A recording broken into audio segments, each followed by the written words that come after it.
Hello, welcome back to my channel. This is the book talk version of YouTube. So, welcome to Book Talk. TikTok will be gone soon.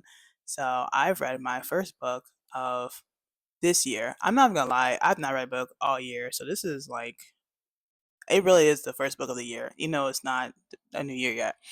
But I read this book.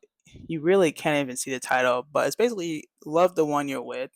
And if you saw my last book haul video for Vlogmas, I said these books kind of look a little boring, especially if it's not about murder, crime, or death in any sort of a way.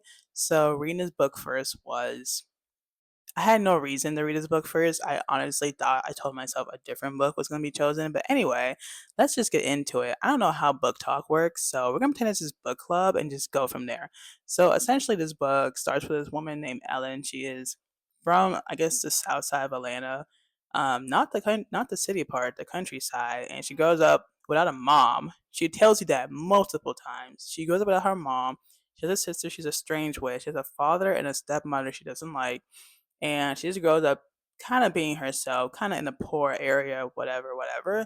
And then she gets into college, goes out of state, meets up with this really preppy kid named Margot, who is from Atlanta as well, but she's rich, wealthy, and blonde. So whatever you think about that, that's literally what the story is about. But essentially, these two characters go ahead and become best friends, and the rest is literally history. They become best friends, close to as sisters. They're like the opposite of each other, but they're like amazing for each other. And the story kind of goes on, and Ellen gets with this boyfriend named Leo. Also, should probably say spoiler alert if I haven't already, but anyway, a little rundown. She gets with Leo. They stay together for like 2+ years within college, maybe even a little bit out of college. I don't remember. But they break up. And I wouldn't even say it was a bad breakup. I would read the synopsis again, but I'm not because I don't want to. But essentially, he breaks up with her, but it's really confusing and kind of complicated with the way they wrote it, which is kind of how true love is, I feel like.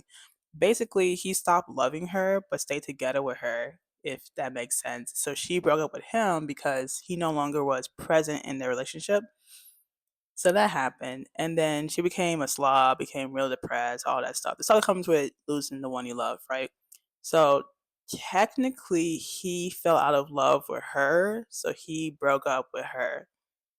That doesn't make sense in my eyes, maybe because that never happened to me, but she did break up with him, but in the book they kept saying he broke up with her, like I guess if you fall out of love first.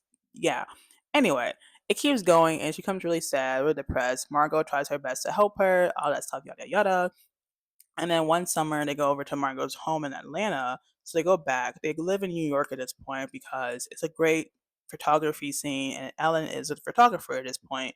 So she's doing all that fun stuff, goes back with Margot for her family, and she meets her older brother. I want to say older brother named Andy. And Andy is a golden retriever type southern boy. He has the charm, the wealth, and the looks. Triple threat is what I call him. And he's just a great person, I guess. And that's where she meets her new lover. Fast forward a decade. Yes, a decade. I don't know what the storyline was. They just want to give me a little rundown of their lives real quick. But fast forward a decade, and her and Andy live together. They're married. They've been married for like a year, I think. Maybe they've been married a year. They've known each other for longer, but they barely been together for a year. I was surprised. I thought this was gonna be like a 5 year relationship. It was not. It was like maybe 6 years together, 1 year married. But they live in New York. They live in an apartment, a nice little luxury place. She's still a photographer. He's a top tier lawyer at a like private law firm or whatever. Margot is not having a job. I don't know what she does, but she has a husband named Webb, and they both live in Atlanta. I think he does landscaping, but they're rich, so rich people shit, I guess. But the story basically revolves around Ellen and her whole life and her all the people that she's with. But the reason why it's called Love the One You're With is because one night she goes, I don't know, out at night. I'm not sure what she was doing, but she went out one night, go to a pizza parlor when it was raining, and then accidentally runs into her ex boyfriend Leo from a decade ago. Yeah, she hasn't seen him in that decade either, and it was kind of confusing for her because she did not expect to see him. She didn't even know he was in New York because the last time they met was during college, so it was a decade later. But essentially, they got to talking a little bit because she realized, hmm, I might still like you. It has been a weird breakup. There was never any closure, and he wants to talk to her too. And he says she apologizes for like everything, verbatim. He says, "I'm sorry for everything," which doesn't mean anything if you are reading and you don't know the subtext of what the relationship was about, but it kind of just like encompasses everything for Ellen. So she's like, yeah, I know you are. But like at the end of the day, she is married, so she doesn't try anything, but they do exchange numbers, which is like, hmm, well, you knew something before you really consciously knew. And I'm just giving the rundown of the story. I might be going into too much detail, so we're gonna quickly run this through. But I don't want to miss any important parts because it feels like all kind of really important because it does kind of show you the progress of why she kept talking to Leo when she was considerably happily married to this golden retriever boy named Andy from Atlanta, right? But essentially, she doesn't tell Andy that she talks to him. She doesn't even tell him anything about him. She just, because the most Andy knows is from her past when she dated him, and only the bad stuff because Margot was her best friend and still is her best friend, and she knew all about how much she got depressed after the breakup. So she told Andy, Leo's a shit. Leo's a piece of shit. So all that to say, he doesn't know that they met that time, like at all. And it comes at a head again because she's a photographer, right? So she works a lot of freelancer jobs and has her own little mini firm that she shares like for the people.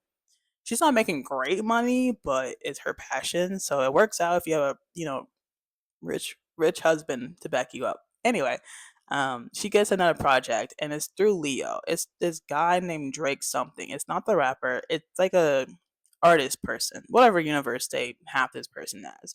But this really popular person named Drake is asking her, Ellen, to take his pictures for a cover of some magazine. Pretend it's Vogue, right? And it's a big deal. She doesn't actually get like these offers on her own. To get in from Leo kind of feels like he's doing it to get back with her, so she's a little skeptical about it, but she takes the offer anyway. She doesn't tell Andy, she doesn't tell Margot, she doesn't tell anyone that she knows that she's going to this, except for her estranged sister. Her name is Suzanne. And Suzanne is a very blunt person, very tell it as it is kind of person, but she takes her with her because she thinks this would be a great thing for her and her sister to go out to. So she goes to California where the shoot is happening and she runs into Leo. And it was interesting because Leo is not a photographer. At this point, he is a writer. He writes for like really popular magazine articles and whatever.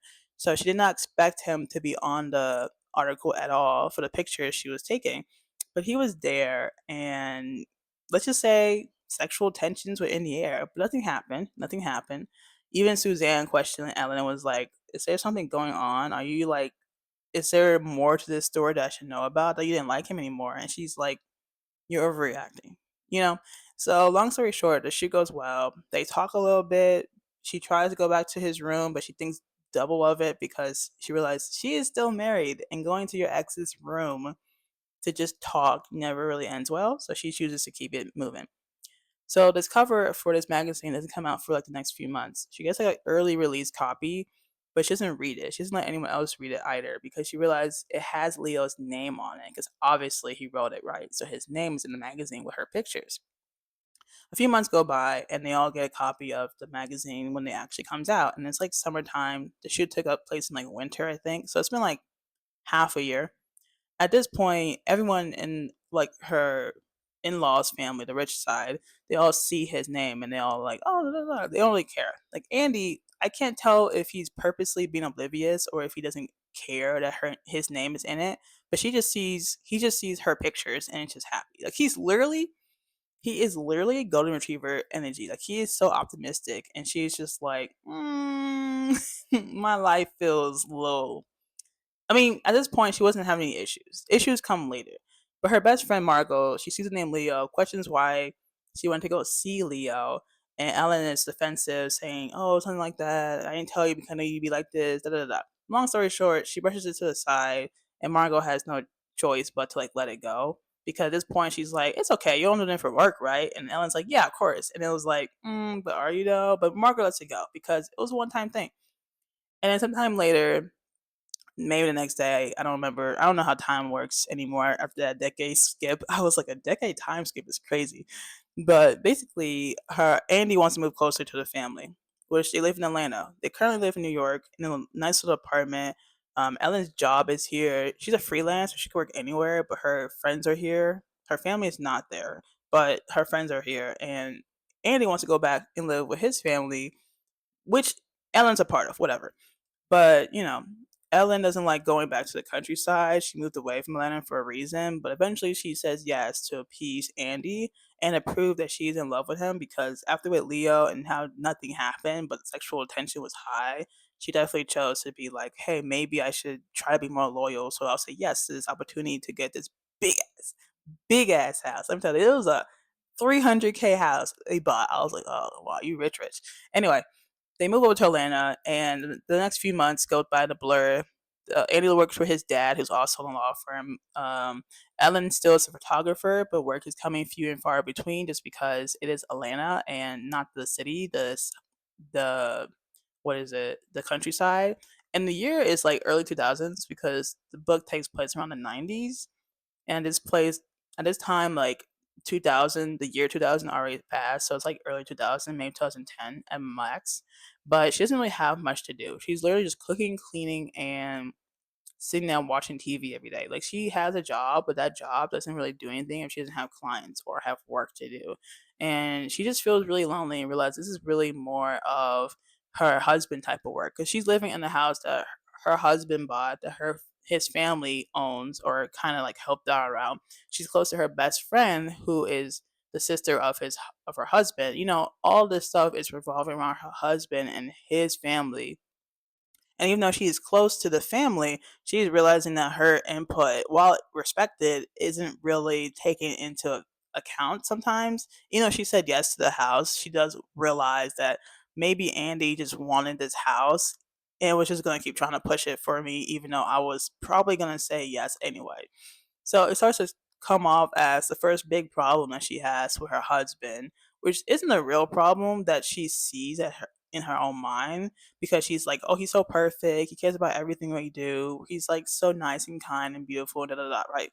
But because she doesn't want to go to Atlanta, she wants to live in New York, she sees it as, he is kind of thinking about himself in this regard, even though she was real quick to be like, no, we should just go there. And it's like, but like he's not a mind reader, right? Anyway, it all comes again at a head when they go to like this baby shower. I think it was a baby shower. I don't remember what it was. It was some party. They went to some party with a bunch of Andy and Margot friends and their relatives from long ago, whatever. And there's this woman that's from Margot's childhood named Ginny. Ginny is rowdy, rich, and snobby. That's all you need to know about her, realistically. And Ellen doesn't like her because she's really rude and thinks she's above certain people. Her husband is probably a cheater, if we're being honest. He makes a lot of jokes about other women, and it's like, aren't you married? It's kind of weird. But anyway, Ellen is not like this Ginny, and Ginny tends to make jokes on at Ellen's expense without realizing that it affects Ellen. But Ellen's just like, it doesn't matter. You're not even really in the family anyway. You're like the ex best friend. I'm the new best friend. All that stuff. But at this party, they bring like a gift. Ellen brought like this like brand of wine that her dad bought, and it was like max $50, right? But she brings it with her, and she puts it with the stockpile of the other wines that were like in the house. Ginny drinks this wine, and they're all in a circle, I guess, talking amongst themselves or whatever. And Ginny makes a joke about how poor and cheap this wine tastes, and how there's no way anyone can taste it, yada yada yada, and how it's probably from Philly. I don't know what they're talking about. And then Ellen, who didn't want to like let it go because she brought the wine and her dad bought it. She was like, it's actually from this place. I forgot what she said. I probably should know. But she said it's from a different location that is like all sorts of pee, whatever. And she's like, and my dad brought that wine. So I brought it here. So I'm sorry it's not for your taste if it's too expensive. And she basically just roasts Ginny in front of everyone. And it was kind of funny. I was like, hey, keep it up, keep it up. But no one really came to her defense. I mean, Margot kind of came to her defense about it because she knew Ginny acts like this on a regular if it was like unchecked. But Andy never said anything. If anything, he was more wishing she stayed quiet just because it would make her sister feel better since it was her party and she was pregnant at the time. And he didn't want anyone to feel uncomfortable around it. But he doesn't take it into account his wife's, discomfort about being dismissive about the wine since it's her wine and she was basically getting judged for bringing a cheap wine when she's not exactly rich herself. So they go home and she's just looking at him like, I can't believe you wouldn't stick up for me. He's like, about the wine? And she's like, yes. And he's like, I mean, you could have let it go. And she's like, she doesn't explain. She doesn't explain why she's upset. So it turns into heads, into tails, into whatever. So long story short, she goes to bed angry. He goes to sleep because he's like, it is what it is. I can't fix what's not broken. He doesn't think anything's wrong. So that's the second problem they have in their relationship. She is also making a mess of it also. But anyway, she goes and calls Leo. Remember I said she gave him his phone number? Yeah. Yeah, she's using it now. They go on email first, which is kind of weird, but I guess you would do that in the 2000s. You go on email, but then they just start calling each other. They start texting each other. They start realizing, hey, hi, how you been? Da da da da da da. Da. They just start talking. It was normal, but it was secretive because she is secretly doing it around her husband. And she goes to bed angry, da da da. Wakes up the next morning. He's apologizing to her. He has the sad puppy cut dog eyes. It was a whole thing, whole thing. But she forgives him because she realizes that she never did tell him why he's upset or why she's upset about it. She just kind of like got pissed because when you're there and you don't defend your spouse, and it's like an important thing to them, no matter how small you might think it does hurt because it's like, oh, I'm overreacting, but it really was a hurtful comment that Ginny was saying. So he did apologize, which is good. But at this point, she had already talked to Leo, and she already felt guilty about doing it, but she doesn't stop. So we're gonna fast forward a little bit because this next assignment was a bit more interesting. So next assignment, she gets into this point. She hasn't told Andy anything. She hasn't told Andy about the assignment, anything like that. Anyway, right?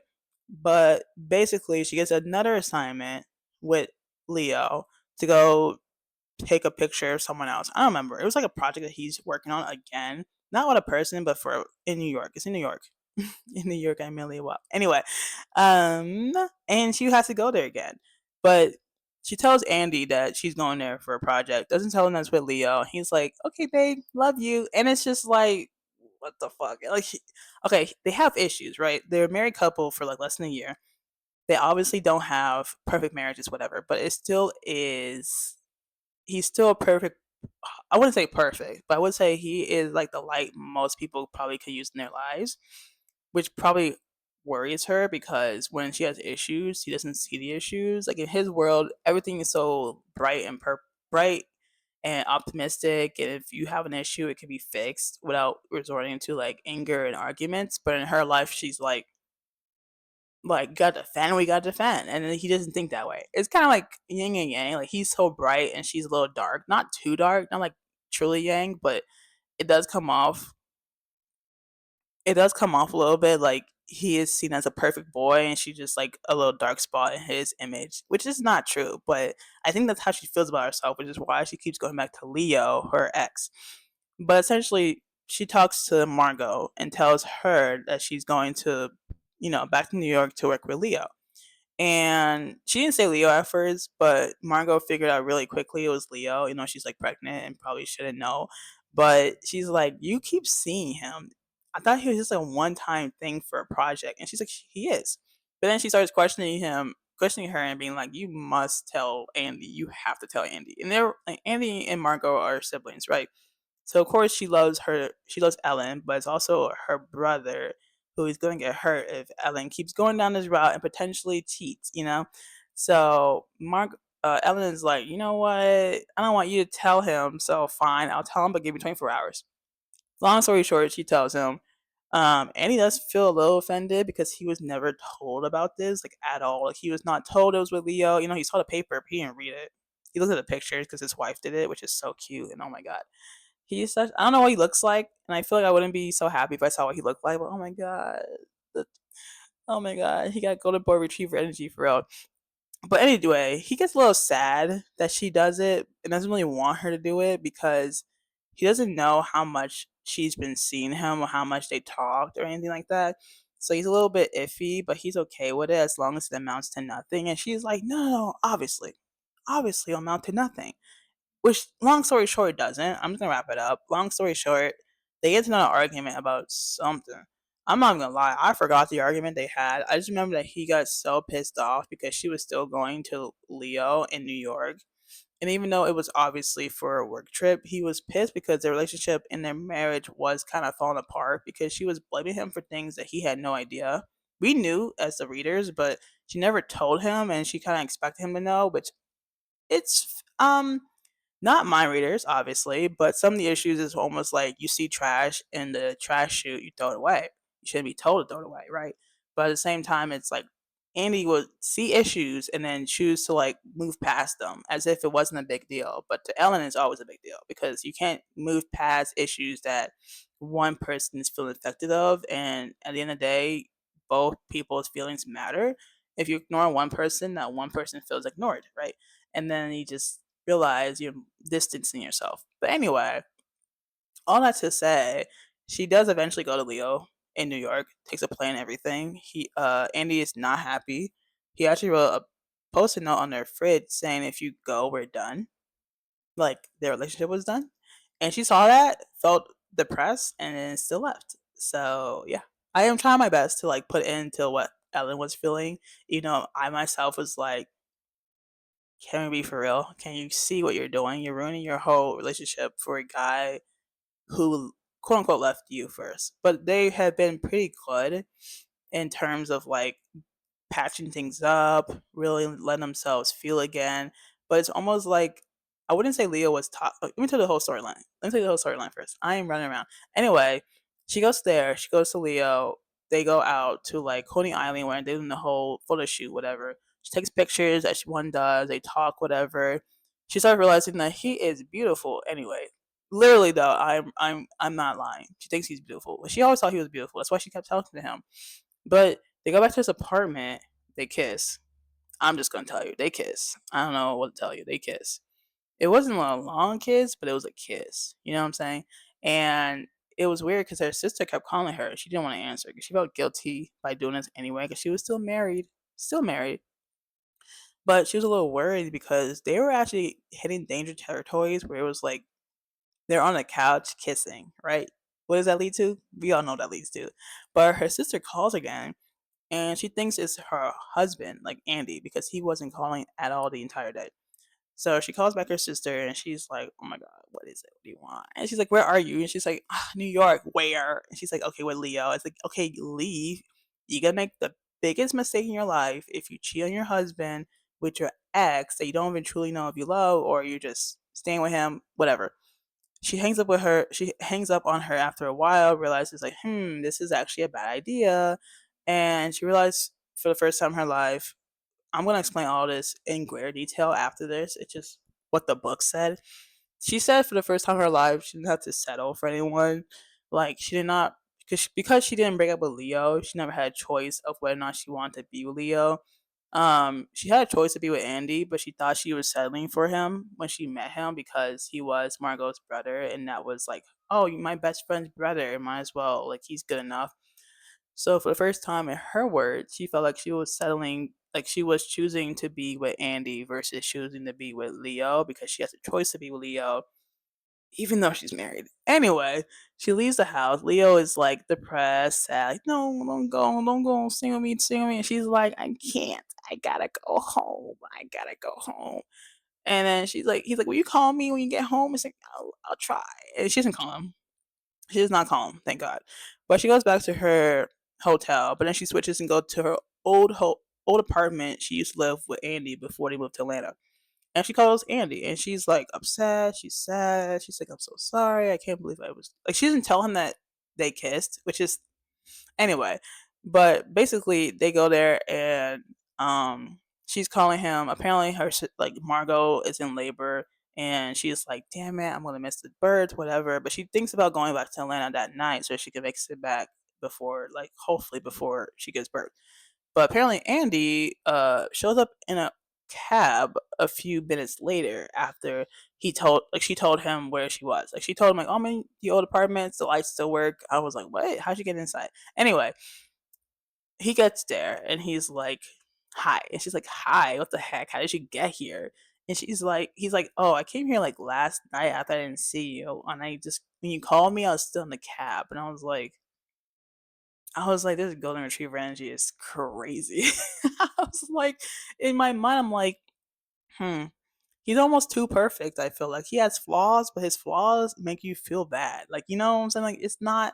Anyway, basically, she said sorry to him. He's apologizing for not being there for her, for not, making her feel like she had to move to Atlanta, making her realize like your life has to be upended, it's a fixed mind, yada yada. She apologizes for like almost cheating. Doesn't tell him that she kissed Leo though.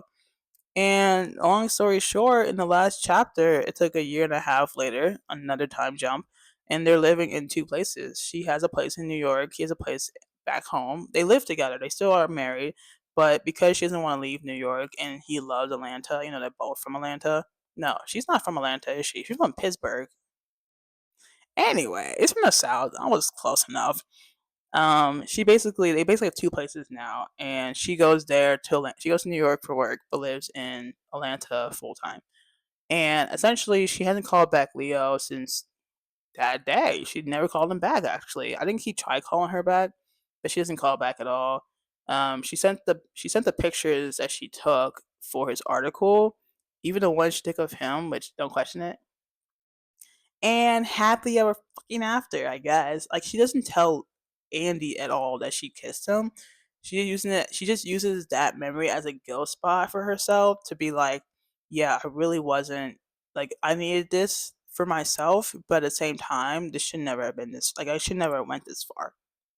And then her and Margot made up. Like they became best friends again. They still were, but they always pretended to not have issues. So this point in time, they actually took time to talk about it and actually realized that Margot shouldn't have been trying to like tell Ellen what to do, but Ellen should have been looking at how Margot felt about the whole thing. If you were to cheat on her brother, it would be a bad thing or whatever.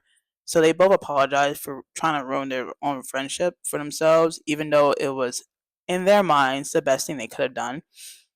But that's the entire story, and that's the book. But let me give you my thoughts about it. This is a thought portion of the of the episode, I guess. I think overall the book itself wasn't terrible, but once I got to the last three chapters, and the last three chapters had her still going with Leo, I started questioning, is she gonna choose Leo? Because there's three chapters left, right? And each chapter is like 3 or 4 pages, so it's not a big book. Don't worry about why it took me a month to finish it. But I was just like, is she gonna stay with Leo? Because there's only 3 chapters left. There's not much you can do to really like push out the story. And they still did it. They did it in like a chapter. Literally, it was one chapter where she chooses Andy over Leo.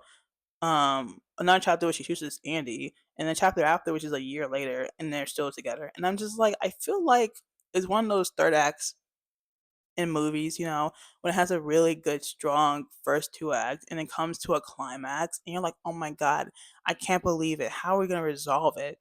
And then it gets resolved in like 5 minutes and you're just kind of like, oh, that should not have been very hard for us to figure out. You know how like you watch these action films and it's all like, wow, this man almost trying to kill this person. They just pull like plot armor out their ass and then they suddenly just get stronger and they defeat them in 2 seconds. And you're like, wow, this could have been useful like an hour ago.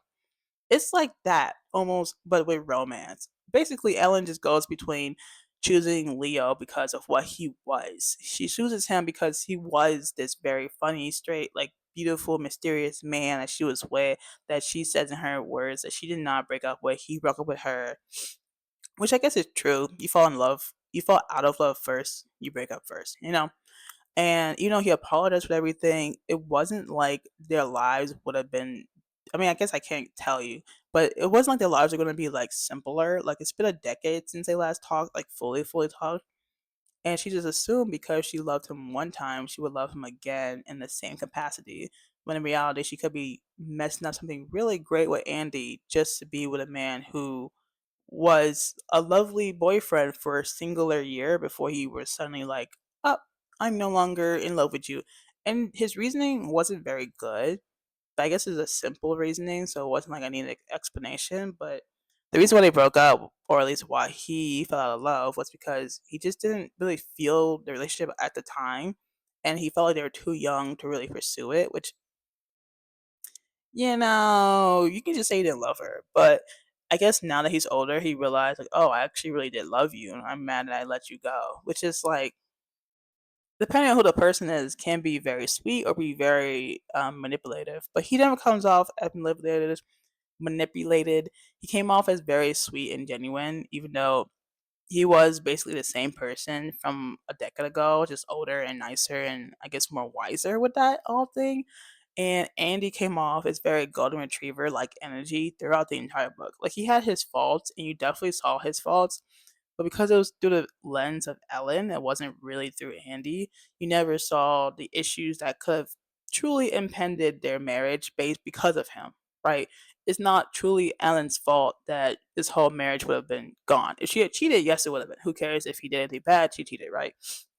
But even before that, he was just not taking her feelings truly into account. Yes, he would ask her questions and make sure she was okay with it, but she would only say yes to make him happy, and he wouldn't be like, "Oh, this won't make you happy. You were just doing it because of me." And then obviously, it wouldn't be his fault because he can't read your mind. But when it came to the whole wine comment about how this wine is so poor, I can't believe someone brought it. He didn't stick up for her because he didn't think it was an issue. He's like, "Oh, we just let those go. We should just like not give her the time of day." And I was like, "But like, what?" He said about your wife. Like she said about your whole wife. You just decided to be like, not my problem. Like, I don't know. Obviously, his thought process is to let things go and not be like a big deal about things. But then she's just like, I'm not gonna let people disrespect my hometown like that, you know. So it's like a two heads butting against each other, and it kind of sucked because you kind of root for Andy the entire time because he is perceived as this really nice, really genuine, very sweet person who's very candid and open about his feelings. So it almost feels like you're giving up like the good boy just to be with the biker kid. You know what I'm saying? Like the dark mysterious biker kid who comes in late to school versus the nerdy cute kid with glasses that are very nice and holds your books and stuff. And you're like, oh, I'd rather be with a biker kid. And it's like, what was wrong with the nerdy kid? Oh, well, he was too nice. And I was like, what? Like I don't know. It just felt like that storyline was very adamant about the biker kid versus the school board nerdy kid, and both of them are great people. They're both, well, maybe not the biker kid, but both of them are like really sweet people and they're very hot in their own way. But you still will always go to the dark side. I guess it's the moral of the story. But she didn't stay with him. But I didn't. I guess in the final ending of the book, I didn't really like how Andy was so quick to be like, "Yeah, it's okay." Like I don't know. I felt he didn't know that they kissed like at all, but he knew that she was going there for him. You know, she was trying to be like, "No, I'm going there for work," and it was like, "No, you're not. No, you're not. You're literally going there to see Leo. Yes, because of work, but he gave you work to see him. Like, you know what I'm saying? It's just a loophole that everyone can tell, and we're not like the government, so we're not gonna let it slide this time. But he lets it slide because he's like, "Oh, it's my fault too," and I'm like, "Motherfucker, were you cheating?" Like, maybe I'm just expecting more drama. I don't know. Maybe 'cause it's from her perspective, they don't want to see her alone. But it just kind of feel like he just let her get away with it almost in a way. Like he didn't really feel guilty or he didn't feel like mad. And then you make your partner feels guilty about wanting to be with their ex, right? That's like your turning point of a marriage. If you want a divorce, obviously. But he never really made her feel that way. He made her feel like, oh no, we're gonna work, we're gonna be fine, we're gonna compromise. And I'm over here like, girl, you just try to leave your ass for a whole other man just seen a decade. I don't know about you. I mean, this is probably why I'm not married, but I don't know. I think the Golden Boy energy kind of felt like a double-edged sword at the end because it gave off like you almost lost to a guy who broke up with her and wasn't that good of a person.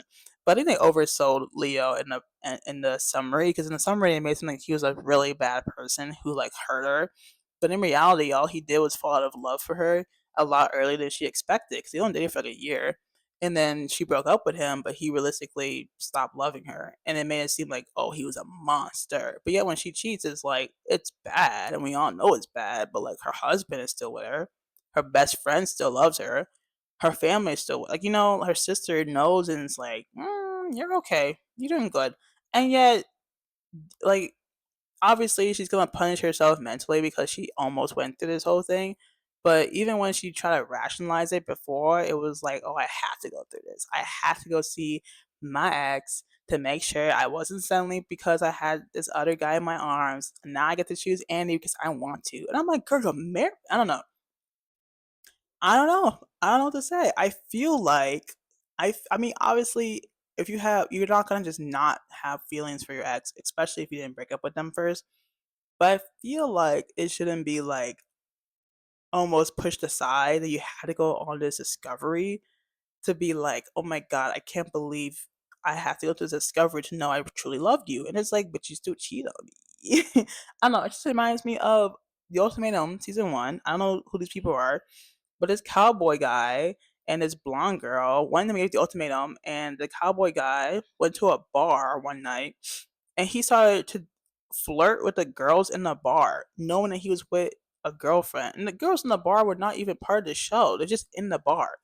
And then his girlfriend finds out and was like, what are you flirting for? You're literally supposed to be either dating me or dating someone else in the show. These girls aren't in the show. And he was like, oh, I just want to know if I would feel guilty because that means I want to stay with you for real. And I was like, no fucking shot. And guess what? They stayed together. And I was just remembering, like, yeah, this show's ass. This show's ass prior.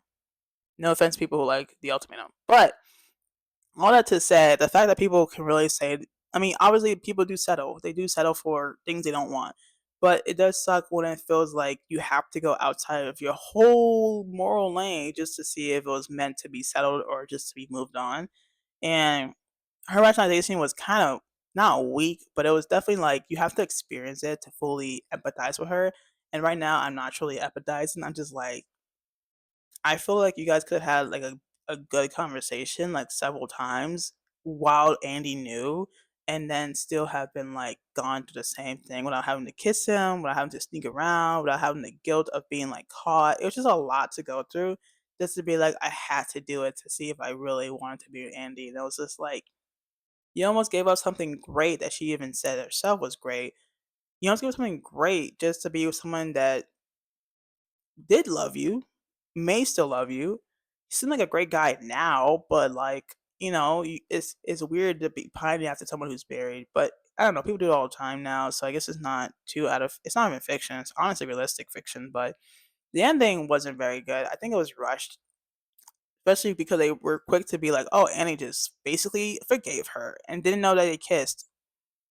Like, it's still a lie. I don't. Anyway, don't cheat, guys. It's not worth it. If you gotta talk to your exes, make sure your spouses know because it's a lot better. Because you, not everyone has a golden retriever husband or girlfriend or wife or whatever. So it really is not worth it. Because they won't be an Andy. They will break up with you, and it's not gonna be worth it. You better hope the other person's willing to take you up. Because some people, they a little too quick.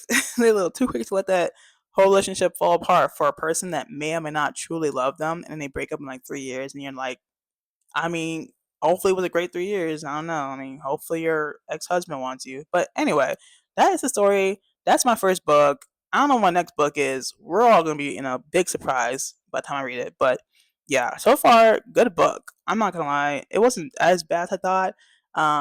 I would say the ending was kind of disappointing. I wanted more drama, but it was only 3 chapters left, which I'm just like, why would you wait till the last 2 chapters to make a bigger impact? That makes no sense. It just kind of felt flat in my opinion, but it's for kids, I think, or it's for young adults. I don't remember. But that is my first book, and this is done before New Year's. This is the 30th, so we'll see when I post. Hopefully before the first. If not, yikes. But yeah, it's my first book. Happy New Year to all you guys, because I will not be making a video on New Year's Day, obviously. But I will see you guys in the new year with a new video. So thank you for watching, and see you next time. Bye.